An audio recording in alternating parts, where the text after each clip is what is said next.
trying to shield them from the really ugly parts of it. And at some point, they're going to know what's going on. But for now, I just really try to keep up with them as best I can. And, so for me, that means sticking around. That means keeping my body as healthy as I can, working out, eating right. I've changed everything. And I've decided that if I'm going to be around for them, then that's what I need to do. I need a mind, body, and spirit, a total overhaul. And, that included becoming vulnerable and digging in. And it's, I feel like it's made me a better person. It's made me happier, and it's allowed me to see a clearer path and a clearer purpose in life.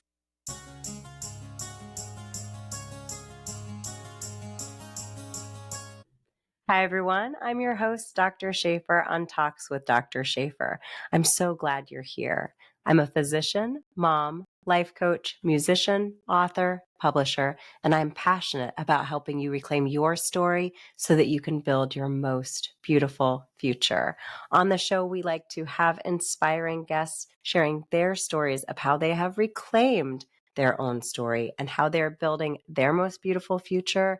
And today is no exception. I am so excited and grateful to be able to introduce to you Lisa Mannina-Sulzer. Lisa Mannina-Sulzer is an assistant chief pilot, resilience advocate, writer, speaker, mentor, and cancer warrior who is bravely sharing her story of facing stage 4 breast cancer while creating a space to encourage and uplift other cancer warriors like herself through her advocacy and writing. Lisa Mannina-Sulzer, thank you so much for being here, for bringing that warrior energy to the show. Tell me about your experience of stepping into being a warrior as you have shared, not only facing stage 4 breast cancer, but also facing some ghosts from your past, traumatic events that have happened as you've really reclaimed your story and are living fully. Sure. Thank you so much for having me. I'm honored to be here. Um, yeah, I think the warrior, the word kind of came up at this past diagnosis. It's just been just over a year. But as I started writing my memoir and piecing together all of these different traumas that happened over my life, I realized that I've been through a lot, and I've bounced back one way or another through each one of these things. And, you know, when talking about breast cancer, a lot of people have their opinion of how they want to be addressed. And for me, I can't really say survivor. I'm, stage 4. Um, I do believe in radical remission, and as a warrior, that's what I'm aiming for. But I think warrior fits better. I've fought a lot of battles, continue to fight battles, and that's what I want my kids to know about me, is that I'm a warrior, and I want them to have that warrior spirit as well. Hmm. Now, this warrior spirit, now I recognize that you were recruited and something was recognized in you at a pretty young age. Tell me about that warrior spirit, because I think a lot of us, when we are facing life's challenges, sometimes we feel, I'm not a warrior. I've never been a warrior. And some of us feel that, we've been fighting every day of our lives. And some of us feel, I was a warrior in my youth, and then it got a bit beaten out of me culturally or through traumatic experiences, etc. And then something led to a resurgence in my recognition of my own personal strength and my autonomy, and deciding how my life will unfold to the degree that I can exert that autonomy. Even when life is lifing, I do still have choices to make. Which category would you put yourself in? And when did you really fully step into that warrior mentality? I think for me, it's sort of been multiple times a resurgence, multiple times a regrowth, change in directions. So it's meant different things at different parts of my life, and I've handled it differently at different parts of my life. And sometimes I didn't even realize I was fighting, but it was just, either fight or flight or just survival. When I was a kid, I endured childhood sexual abuse at the hands of a trusted family member. And, I was 10 years old to 14 years old. And, I was just a kid. I didn't know what being a warrior meant. I didn't know what resilience meant. I didn't know what any of these things meant. Um, but I just kept going. And at one point, I knew that I had a fight in me and that I needed to keep going. And that's not to say that my entire life was just filled of I can do this, I got this.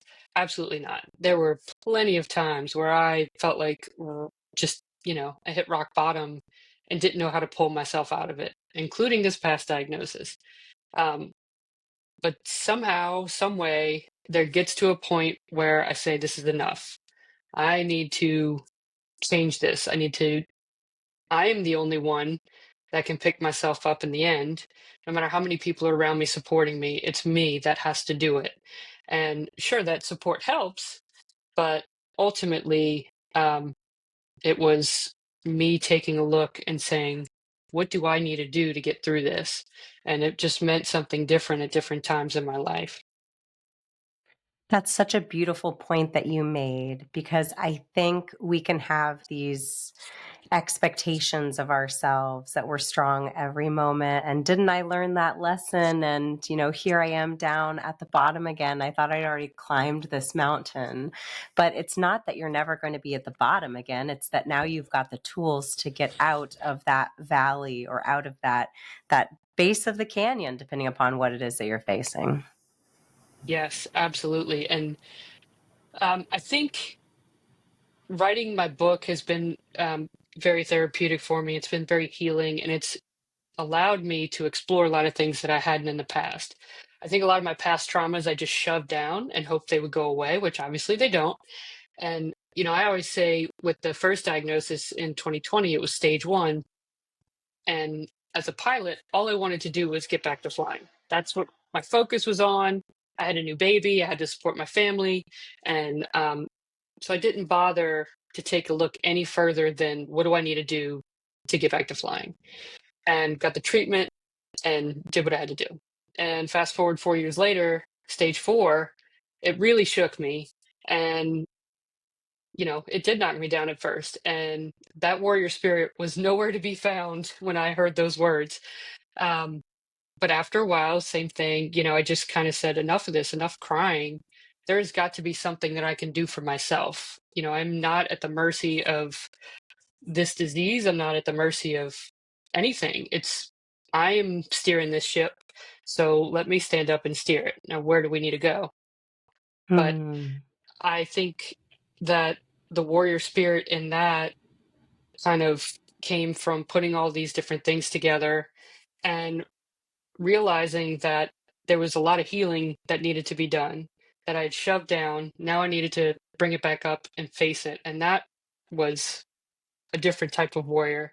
That was being, letting my guard down and digging into these really deep parts that were just painful. But in order to heal properly and to understand what I needed to do next, that was part of my process. That's what had to happen. Hmm. I envision, when you talk about letting your guard down, and with what you've shared with us about your history of sexual assault by someone you trusted. And I think that's important. We understand that actually, when we were in school, and I think you and I are similar ages, right? We were told about the big bad wolf that would come up in a white van, and be careful. Don't go with the stranger who offers you a puppy or candy. But the reality when it comes to abuse and assault is it is very often someone that you trust, someone that you come in contact with. And that can make it, I won't say worse, because it's always horrific, but for many people, that breaking of trust, that violation of boundaries and of the expectations of what that relationship was, is extraordinarily painful. And so it's quite natural to build up a defense, and choosing to be vulnerable is very challenging. And as life brings us more challenges, and as we meet more and more individuals that maybe don't have our best interest at heart, or maybe a job that is trying to wring us out like a towel and it's not trying to build us up, that can often just reinforce in us that spirit of, I don't want to be vulnerable. I'm just going to build that wall thicker, wider, taller, and just insulate myself and isolate myself. When we're facing these life's challenges is so often when, however, we can get real about getting vulnerable. And I think also when we have a young family as well, and we're experiencing the life through their eyes, we're maybe getting to see them experience things, and it's bringing up feelings of maybe things we missed out on or things that we shouldn't have experienced as children, and us wanting to be very protective of them and of their life experience. How has your experience of parenthood affected your healing journey and the way that you approach your cancer diagnosis and how you spend your time now with everything that you've experienced? I think that's also evolved. When we had my first son, um, my wife was pregnant at the time of my diagnosis, so it was all a bit of a whirlwind, but that brought up a lot of traumas in itself and created new ones. So I think, maybe the first year of his life, it was, I was back to that fight or flight mode, that survival mode.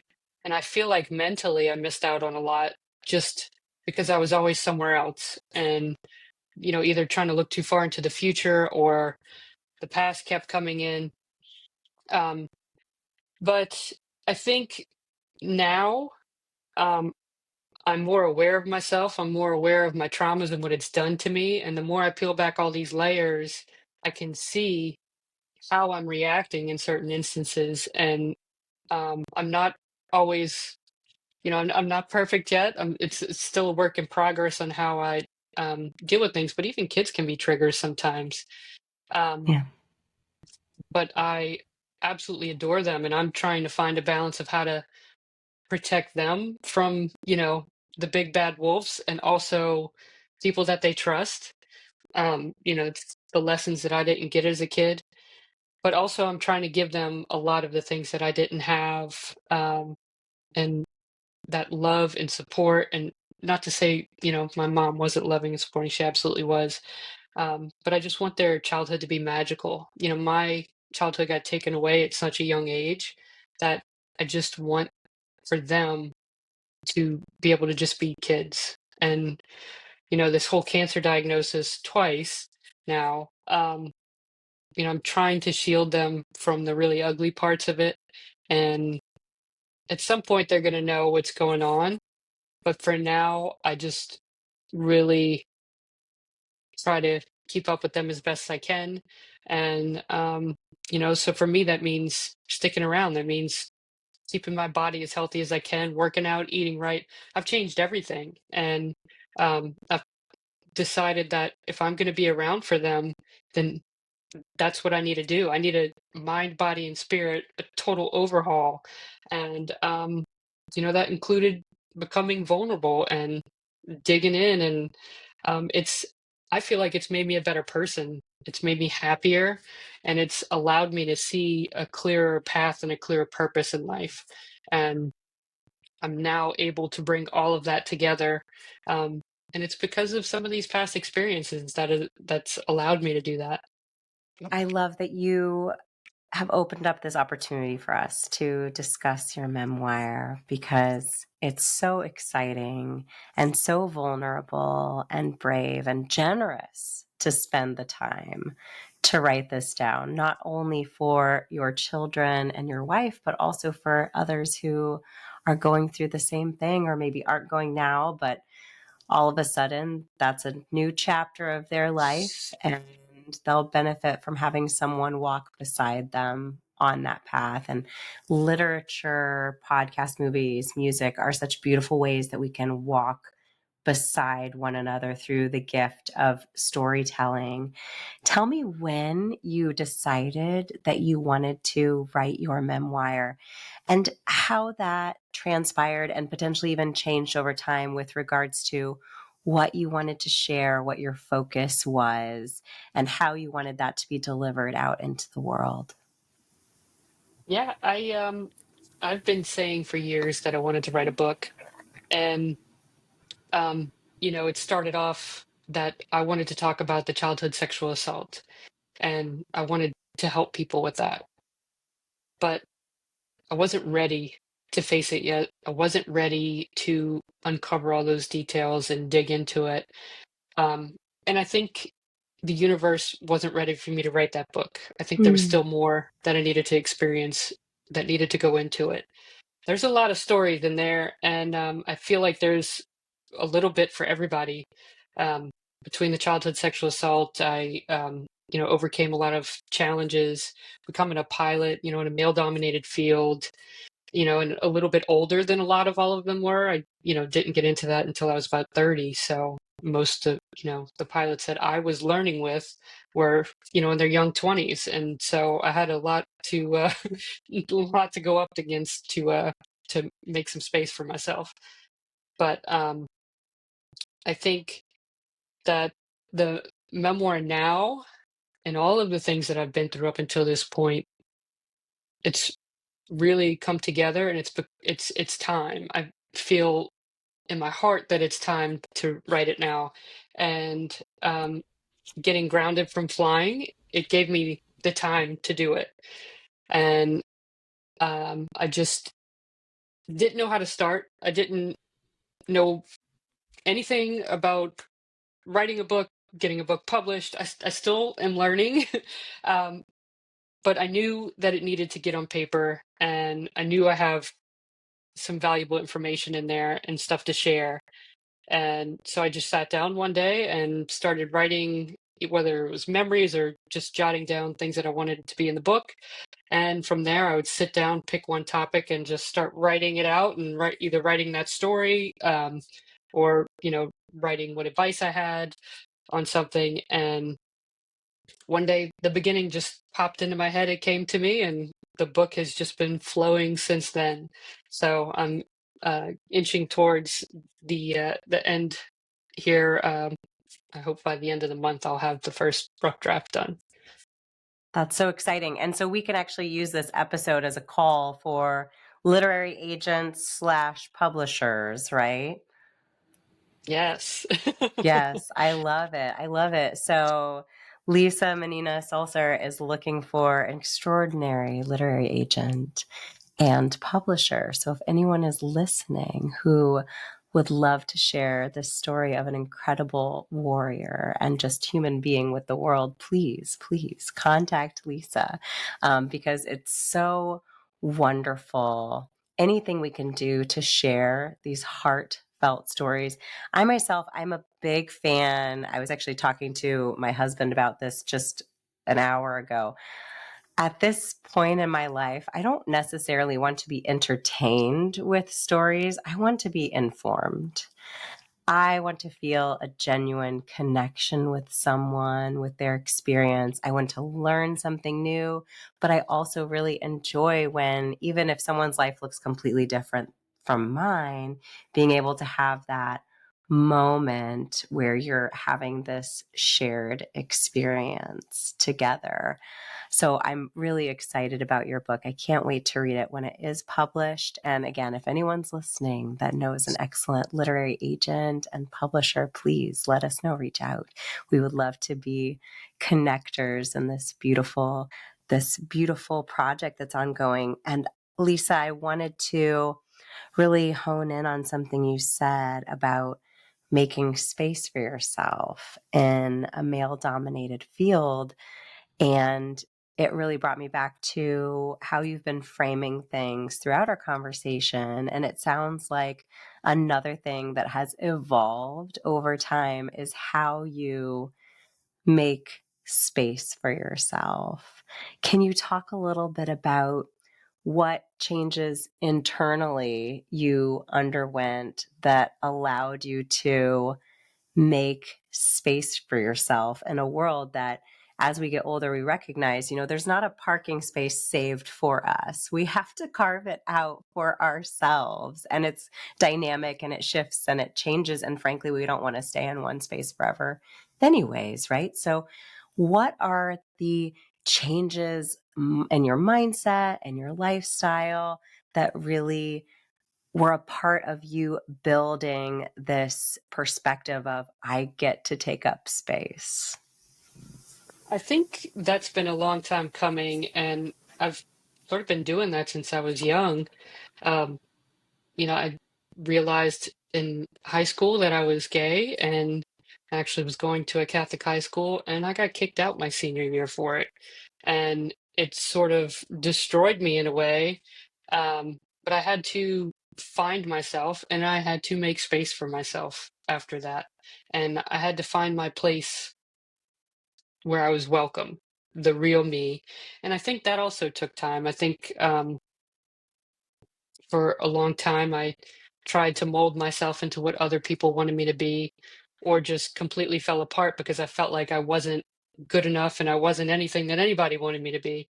And then I think by the time, that I had gotten into aviation, I was on this journey through my 20s of figuring out who I was. And then, a second I found aviation, I knew that was for me.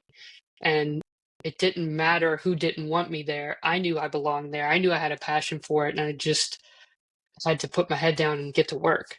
And I think that's what I've done most of my life, is just put my head down and get to work. And, I don't necessarily try to stand out. And it's not that I'm trying to blend in either. I just do what needs to be done. And through that, I think it just sort of naturally carves out a space. Um, I had trained, a story in the book, I trained with a deep sea dive unit in my 20s, and I wasn't wanted there by some people, and it was an all male unit. And at the time, I was trying to get in the military, and I won't go into the whole story, but I had one guy that supported me, and he was high in rank.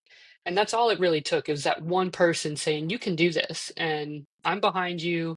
And so I put my head down and I got to work and I carved out a space for myself. So I think that's just kind of been a series of that over my life, is just, this is what I want. I know I belong here and I'm going to prove it. I'm just going to put my head down and get to work. Hmm. And Lisa, you quite literally taking to the skies, I think is such a beautiful direction for your life to take. And metaphorically speaking, if this space doesn't work for you here, well, I'm going up, up and beyond. When they go low, we go high. And I so appreciate that. It's such beautiful imagery. And I think that being a pilot in and of itself is such a sign of, even in the moments where you are lacking self confidence, I think it speaks to the fact that you have an inner sense of competence. And for myself as a physician, training is quite arduous.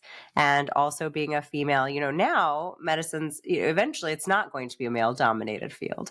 But when That's I right. started in medicine, that's already happening. But, based on the statistics of people who are still in practice, it still technically is.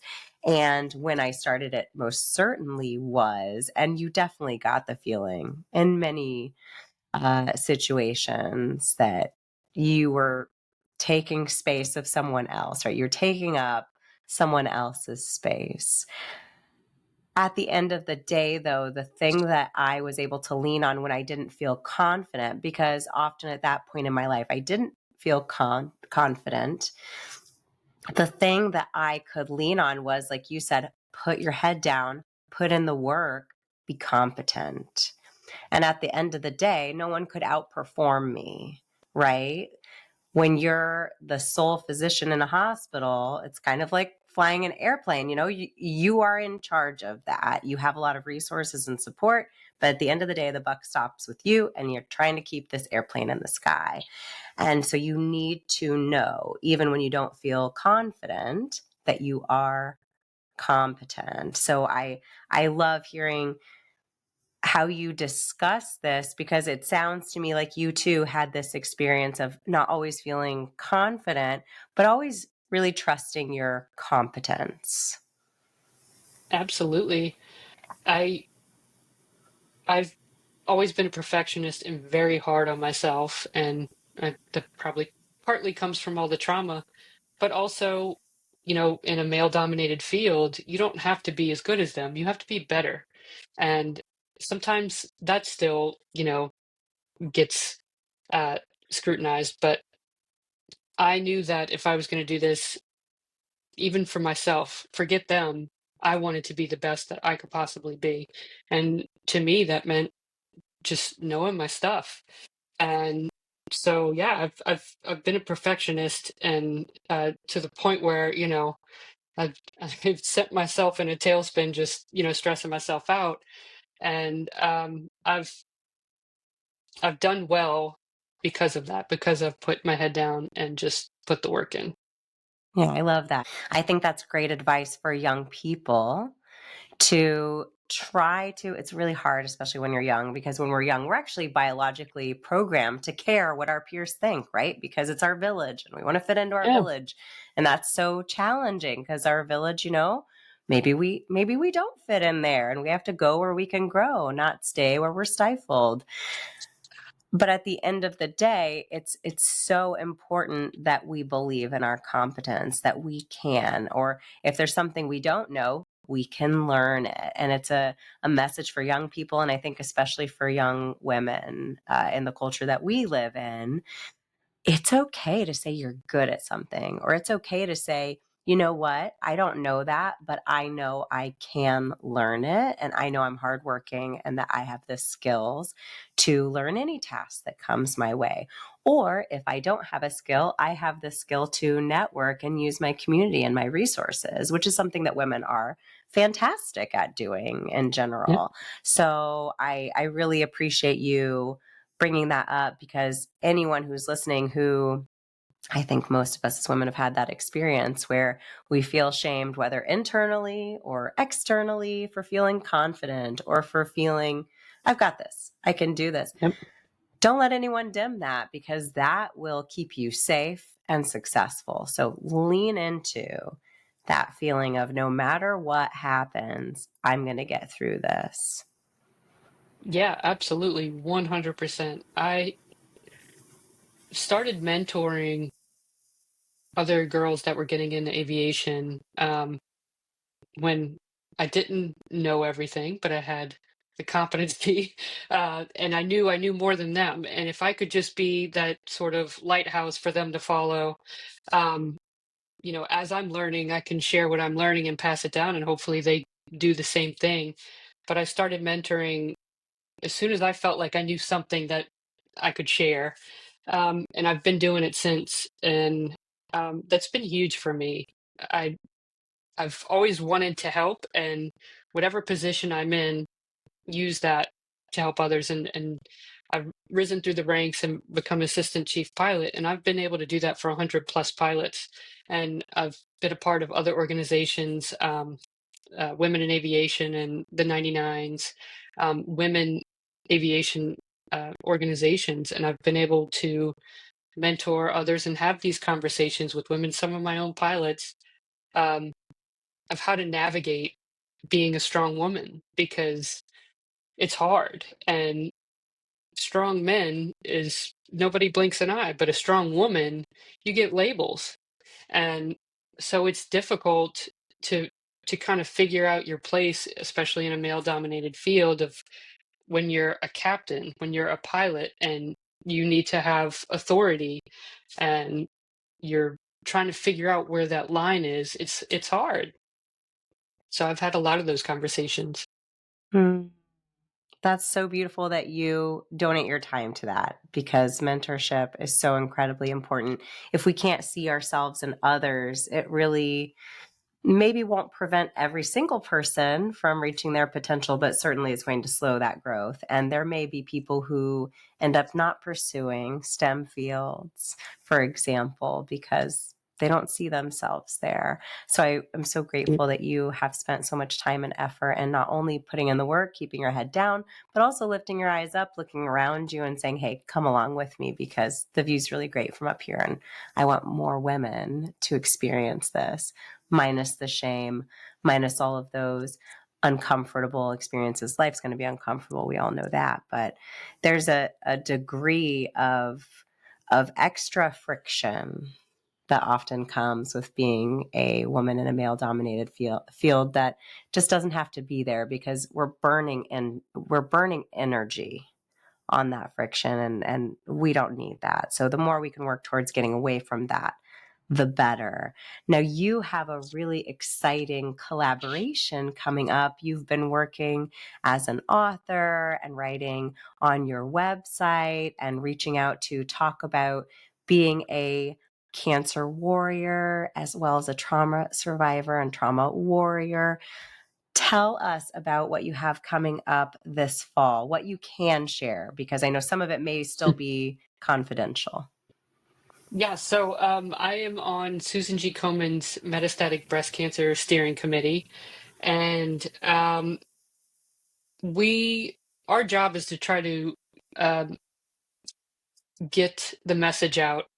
A lot of people don't know what metastatic means or what it looks like for us, a day in the life, or what kind of needs we have. So we touch on all these things, but I also had a fresh idea to sort of get this out into the world. And so what I can share for now is that it will start out as a blog series in the fall. I'm going to start interviewing other metastatic women around the country and just sit down with them and get their story, get them to tell their story about how they were diagnosed, um, how it's affected them, how it's affected their family, their lives. You know, some people have lost jobs, uh, forced in to take a leave of absence or whatever it may be, but it affects so many aspects of your life and not just yours. It trickles out to everybody that loves you. So sit down with them, have those real conversations, and then, hopefully get to go do something adventurous and fun afterwards to show that we're still alive and whatever it is to those individuals that makes them feel alive. I want to bring that out and I want to write about it and hopefully turn it into a multimedia project down the line. But that's the start of it for now. That's so exciting. And then you also have an upcoming podcast, Grounded and Rising. Can you share a little more about that with us? Yes. So I just kind of the way that I've been mentoring others, I want to bring that into a podcast and share what I know and the good, the bad, the ugly, and invite people on that have been either a part of my life through these events or other women that can share their experience similar to mine. And just I think the whole goal of it is so that people don't feel alone. And if I can let people know that while giving them some helpful advice, hopefully, that's the goal. If it helps one person, I will consider it a success. I love that. I love the title too, Grounded and Rising. Now, are those two opposing themes, or is it actually showing that those things can go together? Tell me about the name. I think it is. I think it shows that they can go together because life's never going to be perfect. And, sure, we as humans love comfort, we love predictability, but that's not life, and it never will be, and it has never been for me. So, I think it's sort of embracing that and learning how to, I've had to learn how to deal with stress and healthy ways to deal with it because the truth is it's never going away, but we can change how we face it, how we deal with it, how we process it, and how we move on with our life from there. So I think that name just sort of comes with this um, with the way that life has been and the way it is for everybody. It's never perfect. It's messy and it's all over the place. But that doesn't mean that we can't make the best out of it, and we should, because we only have one life, right? So, while we're here, we should live. And no matter what diagnosis you have or what your situation is, we only get one shot at this. Yeah, and that messy part, and I call that messy middle, it's such an important part. You don't get to skip it, right? You have to go through it, that And hardest why should you part. want to? No. Yeah. Sometimes it's painful, but it's kind of like when you're a kid and you're having growing pains. Well, if you never had growing pains, you would have stayed this tiny little kiddo, and we probably would Yeah. like to grow at least a little bit. But we had to go through some discomfort to do that, and it's like everything else in life. There are so many things that are painful that we go through, but they are truly growth opportunities if we choose to see them that way. It doesn't And mean that's they the don't point. hurt. Yeah, it doesn't mean they don't hurt. Doesn't mean we sometimes wish, you know, if we're Yeah. people that pray, for example, it doesn't mean sometimes don't pray, why is this happening to me? Yeah, I mean, look, believe me, I've had so many times where I'm like, why is this happening to me? But ultimately I have to flip that around, right? I mean, everybody could say, why is this happening to me? Everybody's got Yeah. their own story. Everybody's got their own demons that they have to battle. But I've always said that if you try to skip past the hard stuff, you're, you're jumping to the end of the movie, right? Like Mm. you ultimately that hard stuff is what's going to make you stronger. It's going to give you more experience, and this is what it's doing for me now. I can share all of these things with people, and it's leading me to a purpose. So don't skip the middle of the movie, live the whole thing. I love that. That's wonderful advice. And I wanted to say, we've talked a lot about the name of the podcast. When we were off camera, we were discussing your name. We always make sure that we introduce people the way that they're most comfortable with. And I found it really interesting because you are, in addition to all of these other amazing projects you have going on, your book will be coming out, your podcast will be coming out, your Susan G. Komen collaboration will be coming out. You've got a lot going on, and you're going to Yes. be very, very busy in addition to being a mother and the other work and projects that you're doing, as well as treating your cancer. So with all of those things, you also, with the identity work that you have done, have learned more about your name and have a different relationship with it. So tell me about, if you're comfortable, share with us about your name and what process you're going through right now with it. Sure. So the name that I was given when I was born, my last name, Manina, I went through my entire life thinking, that my father was my father. And I found out when I was 40 years old that he was not, in fact, my father. And I luckily got to meet my real dad, and he's fantastic, and I adore him. And we have a really good relationship now. But it's it's kind of been like this identity thing where I don't know who I am. Now I have to, just like everything else in my life, I have to figure out who I am now again. Um, but I've been back and forth on shedding the Menina, and Sulzer is my mom's maiden name, and my grandfather was an incredible human being, and we always say he was the most interesting man in the world. He's got just incredible stories. He was an artist. He lived in Mexico for a while after sneaking into the military and joining the war, and he worked with a famous muralist there, and then moved to New Orleans, Louisiana, where I'm from, and he was one of the first artists in Jackson Square. If you're familiar with that area, it's an artist area now.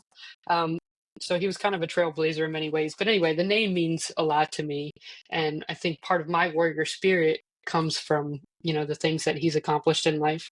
And so I and my wife, we talked about it, and that name means more to me than anything else. So we decided that we're going to change our names. Now I'm still Mm. battling with, do I, keep the Menina there and hyphenate it to Mannina-Sulzer, or drop the Menina and just go to Sulzer. But I don't know if I want people to still be able to find me. that know me as Mannina. So it's Yeah. an ongoing discussion in our household. Yeah. What's in a name? Yeah.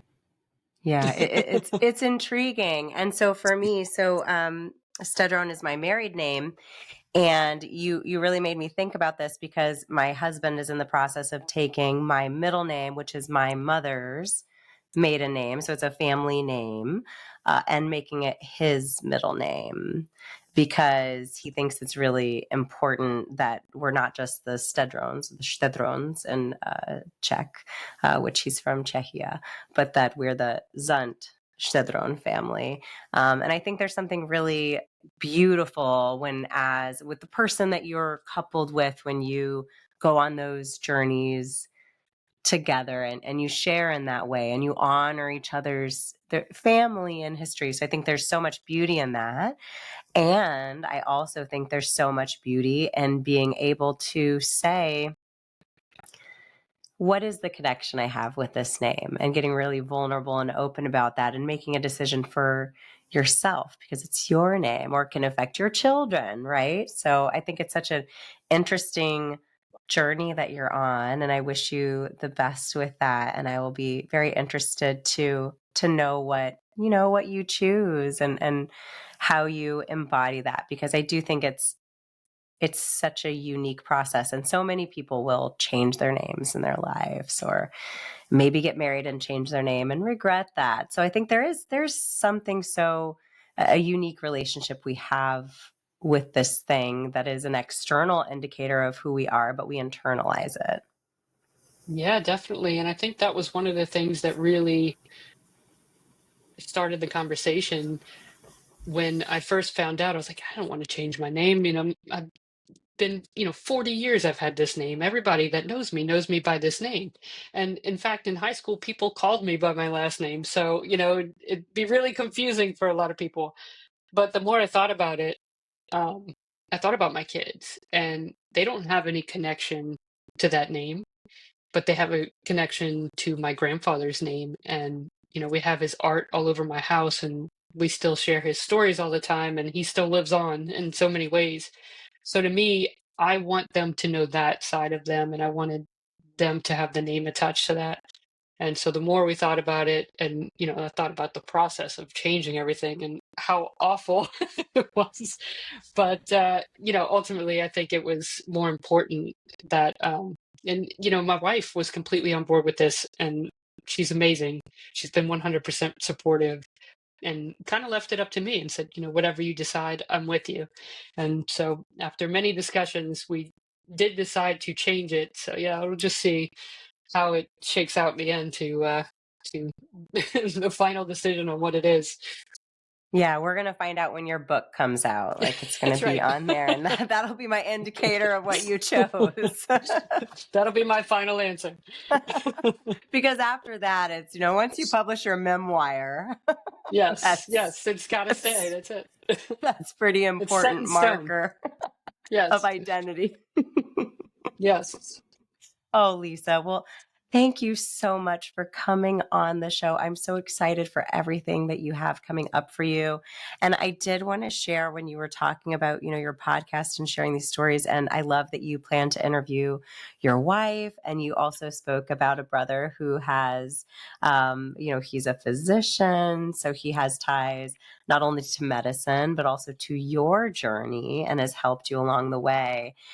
For me, so many of my episodes are actually love letters to my children that they're not going to listen to now or 5 years from now, but 10, 15, 20 years from now, they're going to listen to those. And I hope if I'm not there to share those stories and that advice and that support, that will be a way for them to connect with me through that podcast. That might sound morbid to some, but for me, in part, the work I do is a gift to our listeners, and it's also a gift to my children.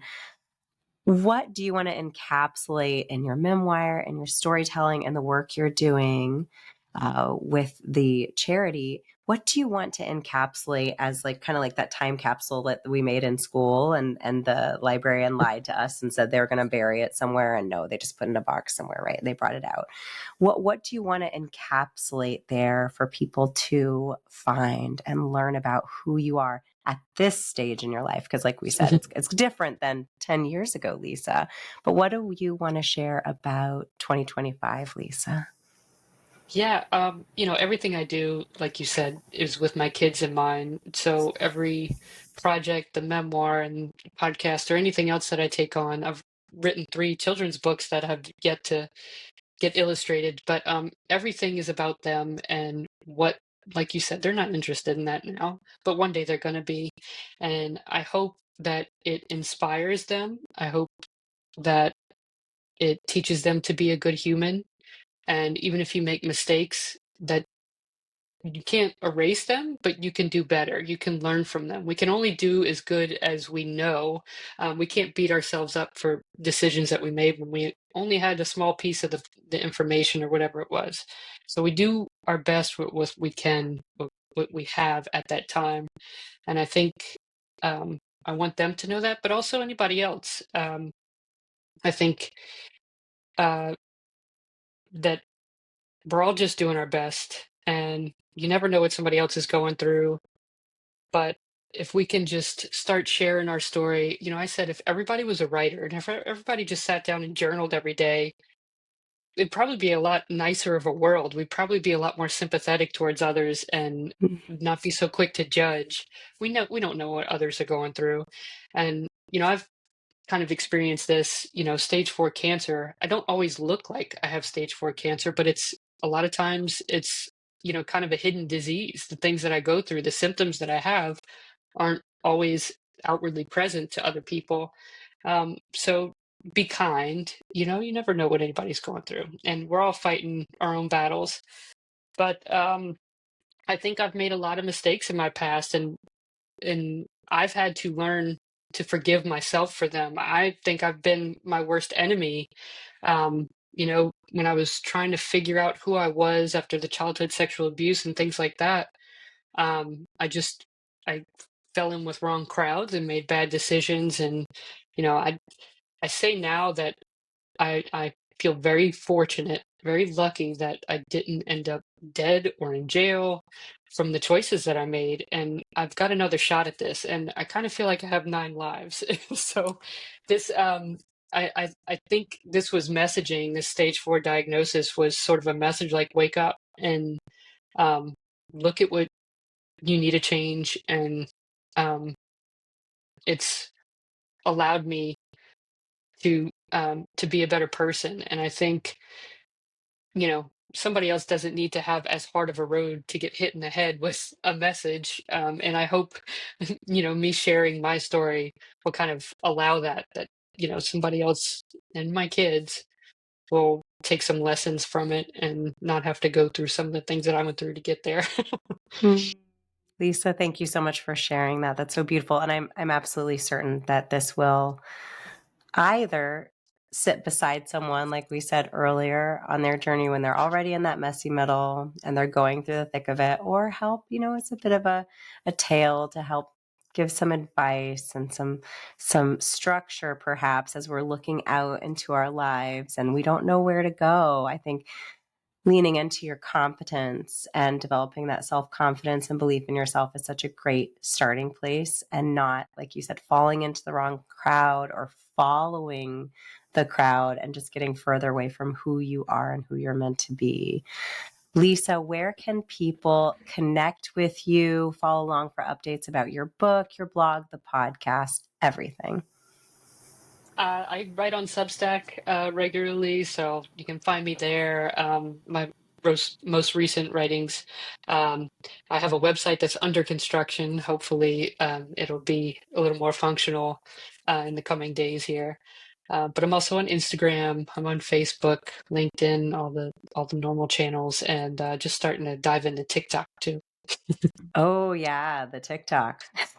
Yeah, I've had a woman from my breast cancer group.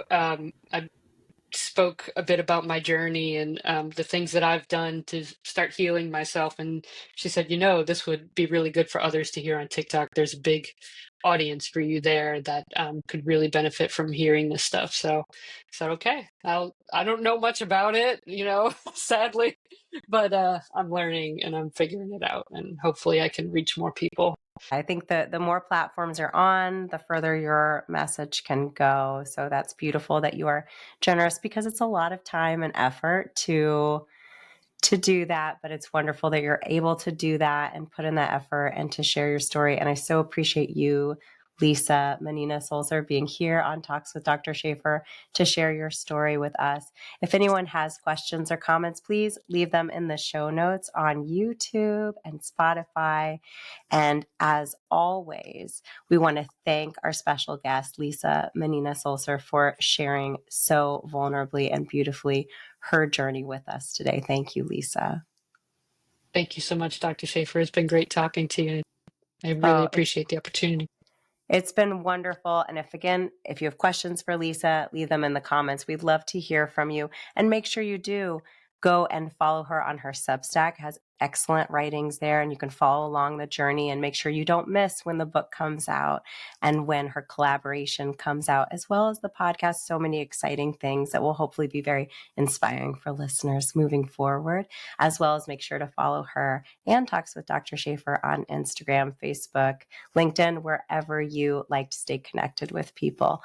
Until next time, stay safe and take care. I'll talk to you soon.